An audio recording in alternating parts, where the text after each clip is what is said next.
Welcome to the Cornell Cooperative Extension Dairy Herd Health Troubleshooting Podcast, a podcast series focused on how to go about looking into health issues on a dairy. Each episode will discuss a different area on the dairy where herd health can be impacted. This series has less to do with providing answers to problems. We'll be talking about how to be more successful in your investigations. Hello, and welcome to Troubleshooting Herd Health Issues on Your Dairy. Today, we're focusing on the lactating cow facilities and ventilation. I'm Lindsay Ferlito, Regional Dairy Specialist in the North Country region, and I'm joined today with Dave Balbian, Regional Dairy Specialist in the Central New York region. Topics we'll cover in this episode include areas related to stall design and bedding, feed and water access, crossover and alleyway design, and ventilation and heat abatement. So to start off with, I'm going to talk about stall design and the impact it can have on cow behavior. So ultimately with stalls, what we're doing is balancing kind of a compromise between what the cow wants and what we can manage. The cows are always going to pick a larger, less restrictive stall, but that becomes a little bit harder for dairy producers to manage to keep clean, and it's more expensive. So we're trying to find that balance between what the cow wants and what we can effectively manage. Over time, we've seen cows get bigger and bigger, and obviously looking at different groups of pens on your farm, bigger cows need bigger stalls. So when we're talking about stall size, keep in mind that we're going to kind of be talking about an average cow, but ultimately your mature cows, your transition cows, they're going to need larger stalls than first lactation cows. So looking at some of the stall dimensions, Wisconsin Dairyland Initiative has really great resources for free stall design, and they touch on some tie stalls as well. And if you're looking for tie stall dimensions, the Ontario Ministry of Agriculture up in Canada has some really great tie stall dimensions. But what we're looking for width, we're getting away from that kind of standard 48 inches wide, looking more at 50 to 52 inches wide. Length also has gotten bigger over time. So looking at least 8.5 feet for a head-to-head stall, or up to 10 feet for an outside single row stall. The neck rail also has gotten bigger. So a lot of times we're still seeing neck rails that are only 48 inches high off the stall surface, looking more towards 50 inches, as well as 70 inches from the back of the stall. So really just giving that cow more usable space in the stall. And for the brisket board, if you're going to use one, we want it to be less aggressive, less obtrusive. So looking at less than 4 inches high so that she still has the ability to lay with a front foot over it and she's not tripping on it when she's standing up. We can still manage around having smaller stalls. Obviously, something like stall length is really hard to change. It's pretty set in stone, but we can manage around smaller stalls with other things like bedding and stocking density that Dave will touch on in a few minutes. So whether you've just built a brand new barn or you've got a barn that's maybe 30 years old, you still want to go out there and take a look at how your cows are using the stalls. There's a few different indices out there: stall use index, stall standing index, cow comfort index. And these are all different ways of looking at the proportion of cows that are either laying down or using stalls in the pen. And they're good to give us some insight, but just keep in mind they can be affected by things like stall stocking density, heat stress, and they're not always a direct indicator of lying time. So we still ideally would want to be looking at how long are our cows laying down in these stalls. And there's a few different ways out there that you can do that, either through working with your extension or other industry groups that have the ability to do that. A couple quick things to look for if you're just going to go out and walk through the pens is how the cows are using the stalls. Are you seeing lots of perching? We're always going to see some degree of perching, but if you've got 30%, 50% of your cows perching, that's obviously they're telling you something. Are a lot of them laying down? Also keep in mind at what time you're looking at them. So if you're looking at them right after milking, obviously a lot of your cows aren't going to be laying down. They should be up at the feed bunk eating. Are you looking at them 3 hours, 4 hours after milking? That's when we're going to want to see a lot more of them utilizing the stalls and laying down. Also listen to the cows when they're standing up and laying down. When you are watching a cow stand up, you shouldn't really be able to hear her stand up. If you can hear her tripping on the brisket board or smashing into the neck rail, that's her way of telling you this stall is too small or it's designed improperly. So Dave, do you want to just touch a little bit more about bedding and how we can manage that in the stall? Oh, sure.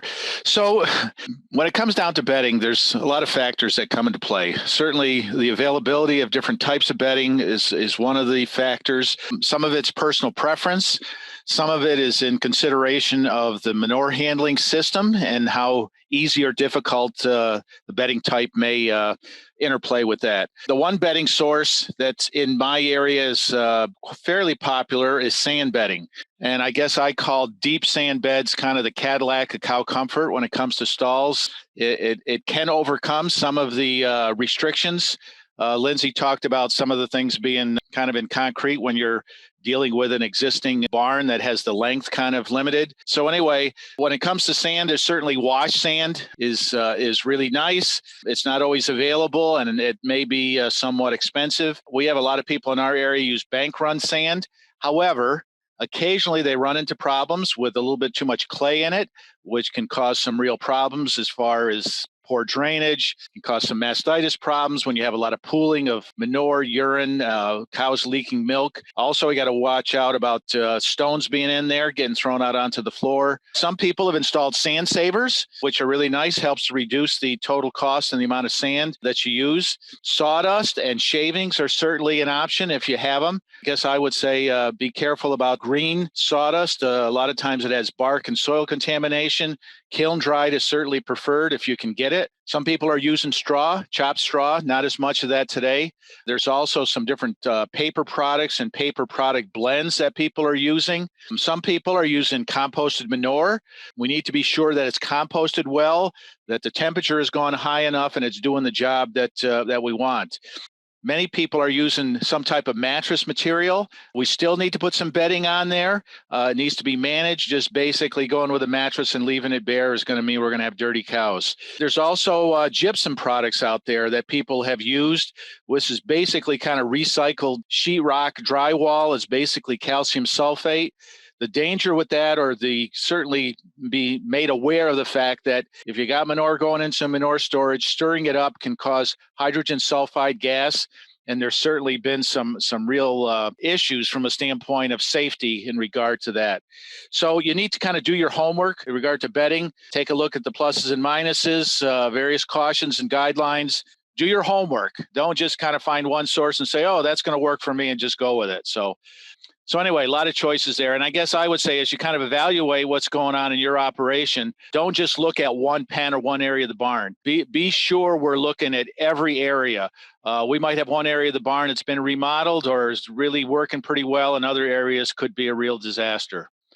So the other thing to think about is stocking density. Lindsay touched on this a little bit from a standpoint of stalls. Right here in New York State, Minor Institute's done a lot of work looking at stocking density. They recently looked at 79 dairy farms in Vermont and New York, and they were basically looking at different things that these farms did from a standpoint of how it influenced their productivity. So when you think about the facilities, the two big issues that affected productivity was stocking density and feeding frequency. So the farms that were doing the best provided at least 18 inches per cow of feed bunk space and kept the stall stocking density less than 110%.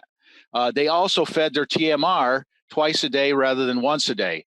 So there's a kind of a bit of a baseline. When you think about overcrowding, basically, Rick Grant at Minor, who's done a lot of this work, says overcrowding is greater than 1 cow per headlock, if you have headlocks, less than 24 inches of linear bunk space per cow, if you just have a rail, basically, and less than 1 stall per cow. So that's kind of the criteria. So here's some guidelines from a standpoint of ideal stocking rates. Of course, it's going to kind of depend on your management system, but for lactating cows in 4-row barns, or say 2-row barns, keep the stocking density rate below 120%.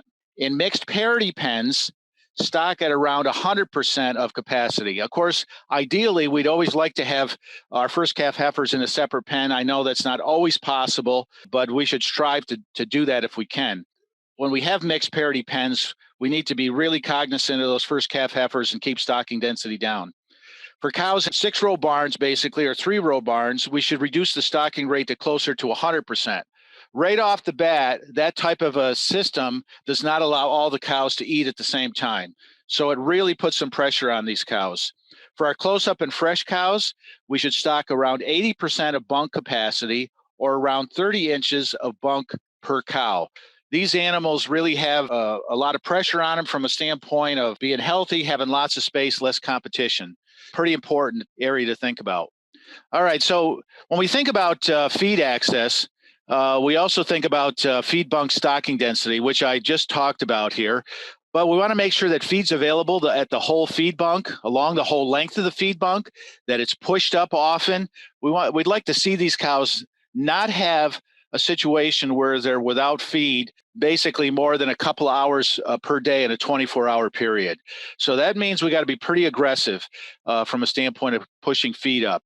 Feed bunk surface, it's got to be smooth, easy to clean.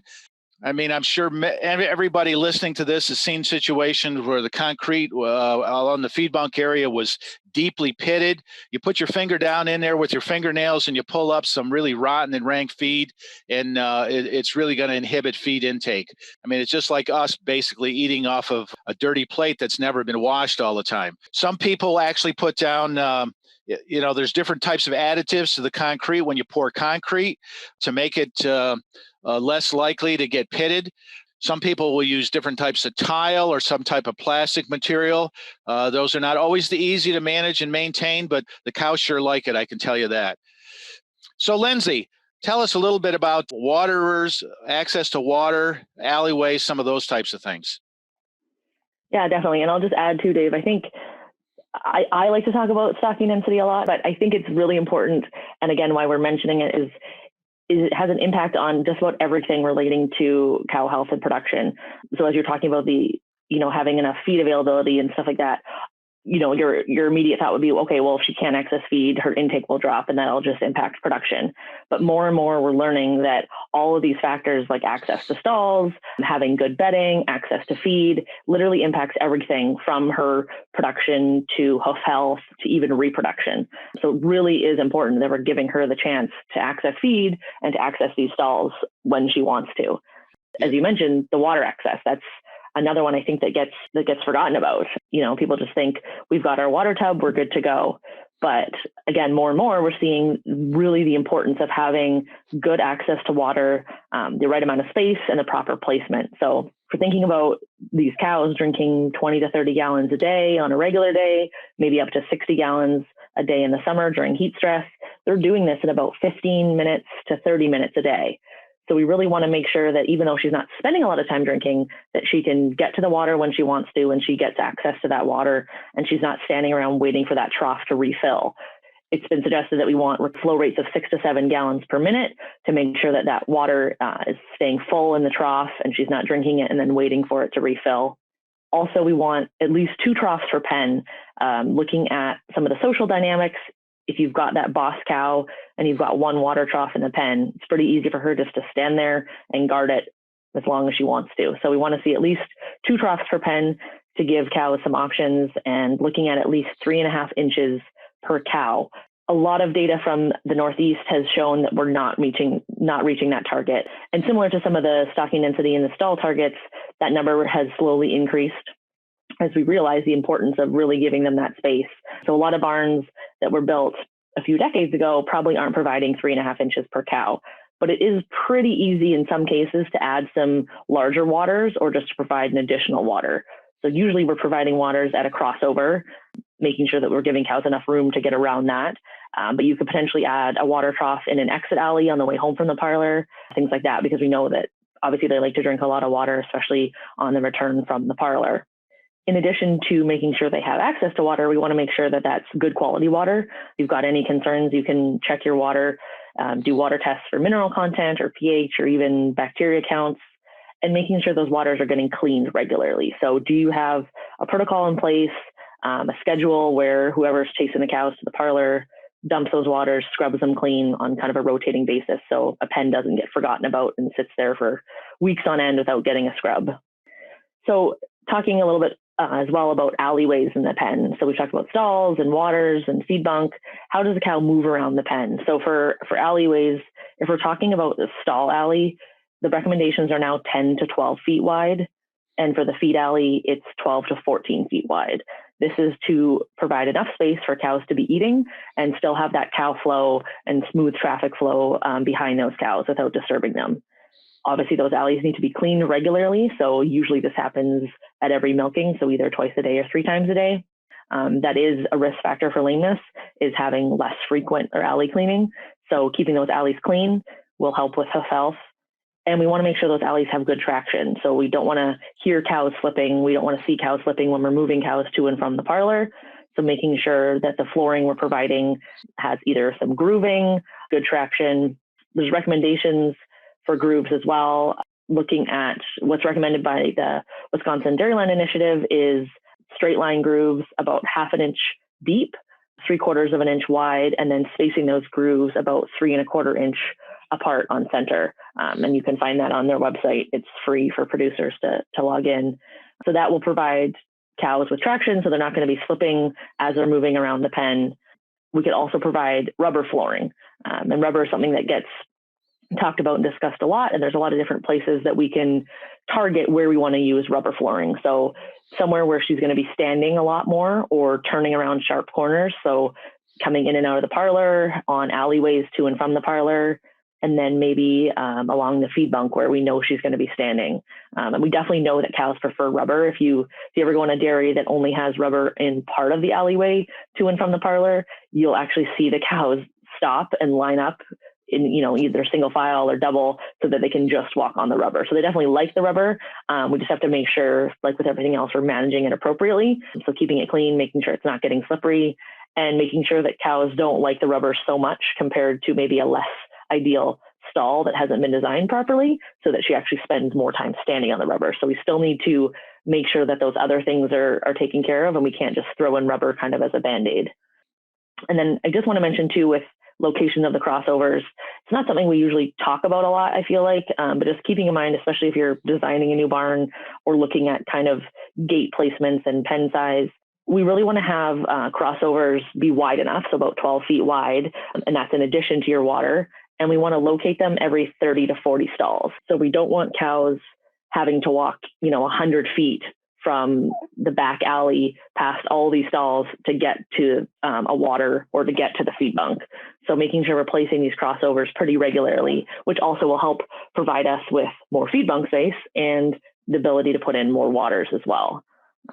And just a quick note on locations of your pens relative to the parlor, making sure we're designing it so that we have our cows that are closer to the parlor, that should be closer to the parlor.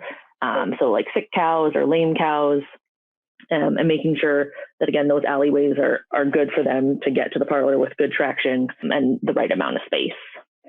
So just to shift gears a tiny bit, Dave, do you want to just touch on with our final points, some ventilation and heat abatement? Okay, sure. And I guess one thing I would say right off the bat, we need to think about ventilation and heat abatement as 2 separate topics. Ventilation basically is getting an exchange of air in the barn, not only for the animals, but for the people, from a standpoint of getting that stale air out of there to high moisture, contaminated air out of the building and providing some fresh air. Heat abatement, we're oftentimes basically combining ventilation with heat abatement, but basically trying to provide some heat stress relief to these animals. So we need to think about a lot of different things here. I guess the first thing is, in building a new barn, is it going to be insulated or not? It certainly adds a lot of expense. However, it does a lot from a standpoint of reducing that solar radiation, from a standpoint of how much heat it drives into the barn. Also, if you've got alley scrapers, it does a lot from a standpoint of trying to keep some heat in there in the wintertime to keep those scrapers going. So typically, we're looking for our lactating cows. We're looking at a combination of natural and mechanical ventilation. We need to think about strategically locating the fans as basically kind of our first step for cooling these cattle. We need to think about priority areas. In my mind, think about the holding pen first. Cows are all bunched together. They're producing a lot of body heat. It's a high priority area where we should have plenty of ventilation and fans. Also, that's a good area from a standpoint of targeting sprinklers first. Then basically the milking area, keeping that milking center, that milking parlor ventilated and as cool as possible. Oftentimes we don't think about our dry cows because they're not making milk. However, it's extremely important to cool these close-up dry cows, the calving area, fresh cows, and basically our high producing cows, and also our low producing cows. But notice that our high producing cows groups really didn't come first. It was really that holding pen where cows are really stressed and packed in there together. They're all extremely important from a standpoint of keeping these animals comfortable, maximizing dry matter intake, and keeping milk production up. Fan location. So with free stalls, we need to put the fans where cows spend most of their times. So our first priority should be over the feed alley where cows stand to eat, followed by the inner rows of stalls and then the outer rows of stalls. Kind of a rule of thumb from a standpoint of these fans, we want them tilted downward. And basically for every foot of diameter of a fan, that should equal about 10 foot of distance from a standpoint of spacing. So a 3-foot fan basically should be spaced about 30 feet apart. And the fan should be pointed so it's, if you drew a straight line from that fan, it's going to strike the ground or the floor directly under the next fan in line. So sprinklers, a lot of issues there, I guess, from a standpoint of considerations. Is the water available? Do we have a manure handling system that's going to handle it? We want to be sure that everything is working properly. I've seen cases where sprinklers soaked the cows so much that they were dripping to where water was dripping off the teats of cows and caused all kind of mastitis problems. Again, holding area ought to be first. With sprinklers, certainly if we have a pre-fresh area, a fresh cow area that's a pack area, that's not going to be a good place to put sprinklers. So we need to kind of think about the situation that we have and where we're going to put these different types of systems. But keeping these cows comfortable pays big, big dividends. There's no question about it. And again, take a look at your whole system. Don't just look at the lactating cows or the high cows. Look at everybody, including the pre-fresh cows, including the fresh cows, the calving area. All those areas are extremely important. And I can see, Lindsay, that we're running short of time here. So I guess I'm gonna wrap it up there. Thanks for listening to this herd health troubleshooting episode. You can find more episodes like this one on the CCE Dairy Educator channel on SoundCloud or on the ProDairy website, along with many other resources.